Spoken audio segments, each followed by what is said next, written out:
الحمد لله نستعينه ونستغفره ونؤمن به ونتوكل عليه ونعوذ بالله من شرور أنفسنا ومن سيئات أعمالنا فمن يهده الله فلا مضل له ومن يضلل فلا هادي له وأشهد أن لا إله إلا الله وأشهد أن محمدا عبده ورسوله أرسله بالحق بشيرا ونذيرا اللهم صل على سيدنا وحبيبنا وشفيعنا محمد صلى الله عليه وسلم ربي زدني علما ربي زدني علما ربي زدني علما فقال الله تعالى في القرآن الكريم فأعوذ بالله من الشيطان الرجيم بسم الله الرحمن الرحيم وما أرسلنا من قبلك من رسول إلا نوحي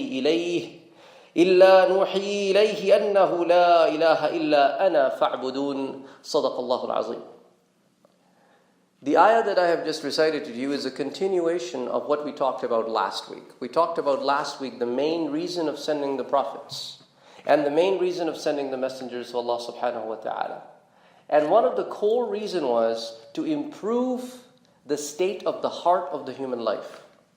As the hearts were getting corrupted and corrupted and corrupted, Allah subhanahu wa ta'ala made this process starting from Adam alayhi salam till the Prophet Muhammad sallallahu alayhi wa alihi wasallam that there should be a way of improving the state of the hearts of individuals because your actions are meaningless if there is no good intention behind it to back it up.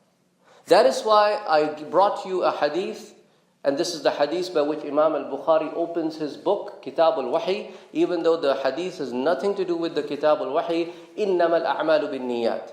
Whatever actions you do, the intentions are extremely important. They play a vital role in your actions to be accepted or denied. Beautiful actions could be denied, could be thrown away if they're not done with good intentions. And little actions could get the state that is beyond our imagination if they're done with good intentions. Now, for example, some of the kids, through the school, they have to go out in the community and do some community work. And then they submit the hours in the school system.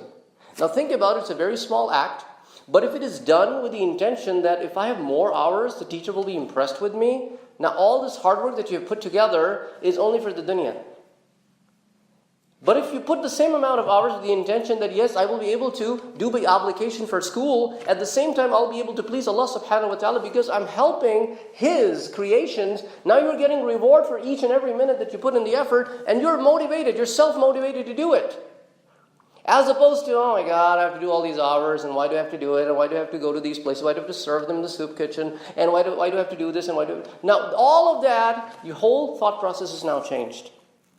So Allah subhanahu wa ta'ala, that is why when sent the Prophet Muhammad sallallahu alayhi wa alihi wa sallam, the step number one was to clean the state of the heart of the people. And what was the step one in that process of cleansing?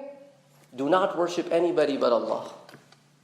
Because there is something called shirk al-khafi, the hidden shirk, the hidden association with Allah subhanahu wa ta'ala. And what is that? You do things to please others other than Allah subhanahu wa ta'ala. This is a hidden shirk. And a lot of people do that, they don't know, or they're so used to of doing it, or there's a lot of pressure. When Allah subhanahu wa ta'ala says everything has to be done for me, this is why La ilaha illallah is so important. This is not just that I worship Allah subhanahu wa ta'ala only in prayers. It doesn't just mean that I only do this when I'm fasting or perform hajj. Every minute of our life, La ilaha illallah. La ilaha illallah. There is no God but Allah. This has to be the core. This has to be deep rooted in the heart of a believer.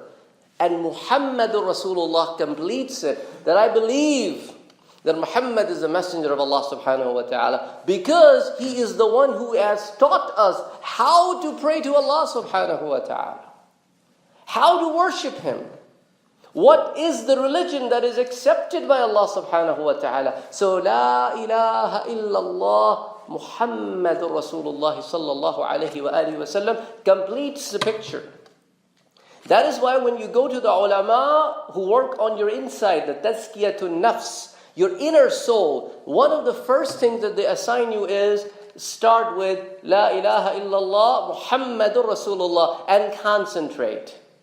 Concentrate on it. Do it 100 times in a day. But when you do it, you got to do it with your full attention. Now you should try it. Try it for a week.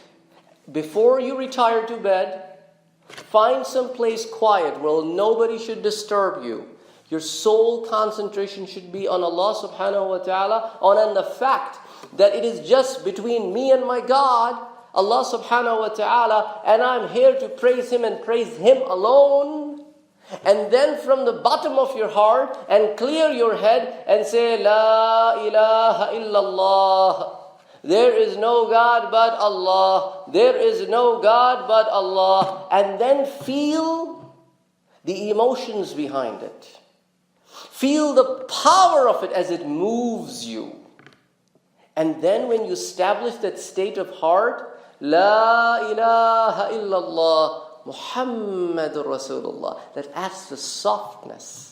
That adds the softness to the mightiness of the name of Allah subhanahu wa ta'ala. Now notice the word Muhammad.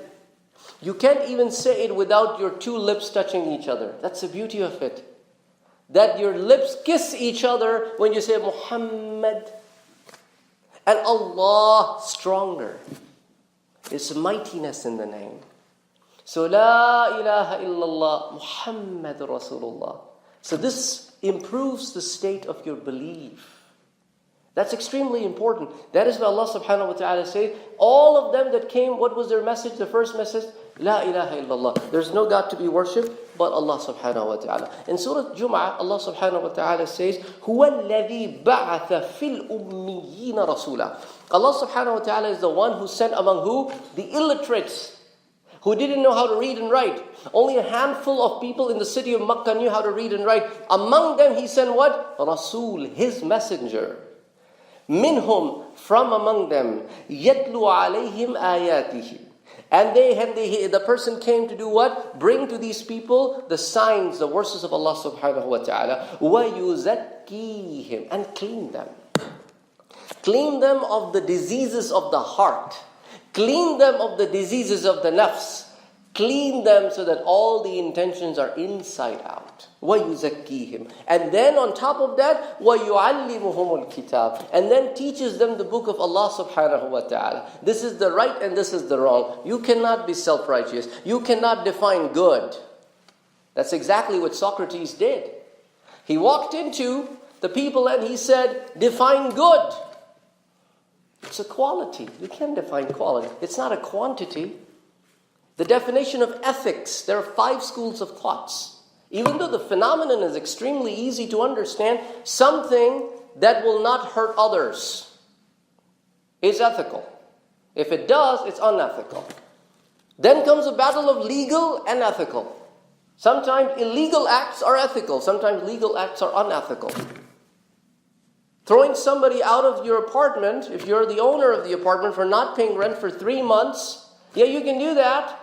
But if you do it in the middle of the winter at night time, that's legal, but that's not ethical. Saving somebody's life, ethical. But if you break the light, illegal. So where would you define the line? But when it comes to the matter of religion, Allah subhanahu wa ta'ala defines the line that these are the hududullah. Do not go outside of these boundaries. So Allah subhanahu wa ta'ala sent His messenger, وَيُزَكِّيهِمْ وَيُعَلِّمُهُمُ الْكِتَابَ. And on top of that, don't just deliver the message, وَالْحِكْمَةِ. Teach them the wisdom. Make them wise people so that they can make decisions based on the given circumstances. Given these laws, you should be able to derive solutions out of it. You are not going to use every law every day of the life, but given a situation, you should be able to draw conclusions from the given knowledge. That is hikmah. You go to school 4 years, you get your undergrad. You go to the work the first day. You don't apply everything you learned from 4 years. The first project that is assigned to you, you only apply portions of what you learned that applies towards the project. And then you realize there are a lot of the things that you don't yet know. You learn them and you apply them so that you are building on your knowledge set based on the knowledge already given to you. You wisely apply things from your knowledge set while you increase it. So hikmah, wisdom is there. So وَيُعَلِّمُهُمُ الْكِتَابَ وَالْحِكْمَةِ وَإِن كَانُوا مِن قَبْلُ لَفِي ضَلَالٍ مُبِينٍ. And they were the lost people before that. They thought they were righteous, but they were not. So Allah subhanahu wa ta'ala has made this happen from the beginning of the time. That's why it's an important subject. That's why I brought it last time. And I added a few more points to it this week. And inshallah, I may add a few more points in the week to come, in a couple weeks when I'm back here. But the idea is to slowly and gradually build this. This is such an important aspect of our religion that people and ulama have written volumes of books on it. Volumes. And yet, they think they have not expressed it completely. And also, reading a book doesn't help in this regard either. You have to go through exercises to build what is called yuzakkihim, clean them from inside. أقول قولي هذا وأستغفر الله لي ولكم ولسائر المسلمين فاستغفروه إنه هو الغفور الرحيم.